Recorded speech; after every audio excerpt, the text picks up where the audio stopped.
வணக்கம். உங்க எல்லாரோட வாழ்க்கையிலுமே எதிரி துரோகி அப்படின்னு யாராவது ஒருத்தர் கண்டிப்பா இருப்பாங்க. ஒன்று காதலிச்சு கல்யாணம் பண்ணிக்கிறேன்னு சொல்லிட்டு உங்களை துரோகம் பண்ணிட்டு ஏமாத்திட்டு போயிருப்பாங்க. அப்படி இல்லையா, கல்யாணம் ஆனதுக்கப்புறம் அவங்களே உங்களுக்கு எதிரியா கூட மாறி இருக்கலாம். அப்படி இல்லையா, சொந்தக்காரங்க இப்போ ஏதாவது ஒரு தொழில் பண்ணிட்டு இருக்கலாம். அந்த விதத்தில் யாராவது ஒருத்தர் உங்களுக்கு எதிரியா இருக்கலாம்.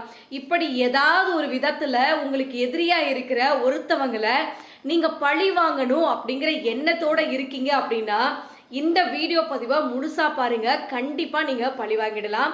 முதல் விஷயம் என்னன்னா, அவங்க உங்களோட எதிரி இருக்காங்க பார்த்தீங்களா, அவங்களுக்கு வேலையை எப்போ பார்த்தாலும் உங்களை கஷ்டப்படுத்தி அதில் சந்தோஷப்படுறது தான் உங்களோட எதிரியோடைய வேலை. அப்போது நீங்கள் என்ன பண்ணக்கூடாதுன்னா, உங்கள் கஷ்டம் என்ன, உங்களுக்கு என்ன பிரச்சனை இருக்குது, உங்களுடைய நெகட்டிவ் பாயிண்ட் என்ன அப்படிங்கிறத யாரும் பேசுறதுக்கு நீங்கள் இடம் கொடுக்கவே கூடாது. உங்கள் நெகட்டிவை வச்சு உங்களை கஷ்டப்படுத்துறதுக்கு நீங்கள் இடம் கொடுத்துறாதீங்க. நீங்கள் அதை கல்லூலி மங்கன் அப்படின்னு சொல்லுவாங்க பார்த்தீங்களா, நீங்கள் என்ன பண்ணுறீங்கன்னு அவங்களுக்கு தெரியவே தெரியாது, கெஸ் பண்ணவே முடியாது. அந்த மாதிரி நீங்கள் இருக்கிறது தப்பே கிடையாதுங்க. ஸோ நீங்கள் என்ன பண்ண வரீங்க, நீங்கள் அடுத்தது என்ன பண்ண போகிறீங்க அப்படிங்கிற பிளானை என்றைக்குமே அடுத்தவங்க கிட்ட சொல்லாதீங்க. நிறைய பேர் இருப்பாங்க. நான்லாம் எப்படின்னா, ஒரு விஷயம் சின்ன விஷயமா இருந்தால் கூட லொடன்னு டக்குன்னு எல்லாருக்கிட்டையுமே சொல்லிடுவேன். அந்த மாதிரி தயவு செஞ்சு இருக்காதீங்க.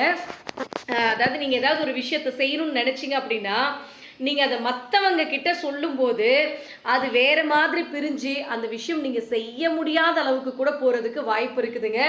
ஸோ முடிஞ்ச வரைக்கும் உங்கள் மனசில் அடுத்ததாக என்ன பிளான் வச்சுருக்கீங்களோ அது யாருக்கிட்டையும் நீங்கள் சொல்லாமல் இருக்கிறது தான் உங்களுக்கு நல்லது. முக்கியமாக உங்களுடைய எதிரியால் உங்களுக்கு எந்த பிரச்சனையும் வராது.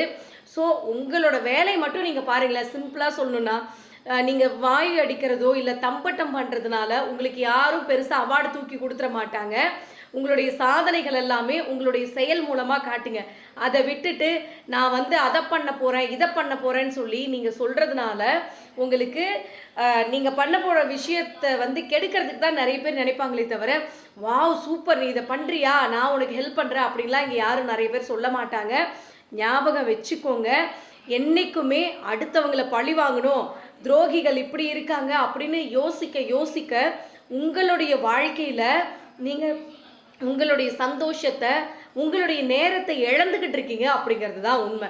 ஸோ தயவு செஞ்சு சொல்கிறேன், எதிரிகளை சமாளிக்கணும், எதிரியை பழி வாங்கணும் அப்படின்னா அவங்கள கண்டுக்காதீங்க. அப்படியே ஜஸ்ட் லைக் தட் அப்படியே கேர் பண்ணாமல் அவங்கள விட்டுட்டு நீ எல்லாம் ஒரு ஆளா அப்படிங்கிற மாதிரி திரும்பி பார்த்துட்டு போயிட்டே இருங்க. நீங்கள் அவங்களுக்கு கொடுக்கக்கூடிய மிகப்பெரிய பதிலடி, மிகப்பெரிய பழிவாங்கல் அப்படின்னா அது இதுதாங்க. ஸோ இந்த வீடியோ பதிவு உங்களுக்கு பயனுள்ளதாக இருக்குது அப்படின்னா மறக்காமல் கமெண்ட் பண்ணுங்கள். நன்றி, வணக்கம்.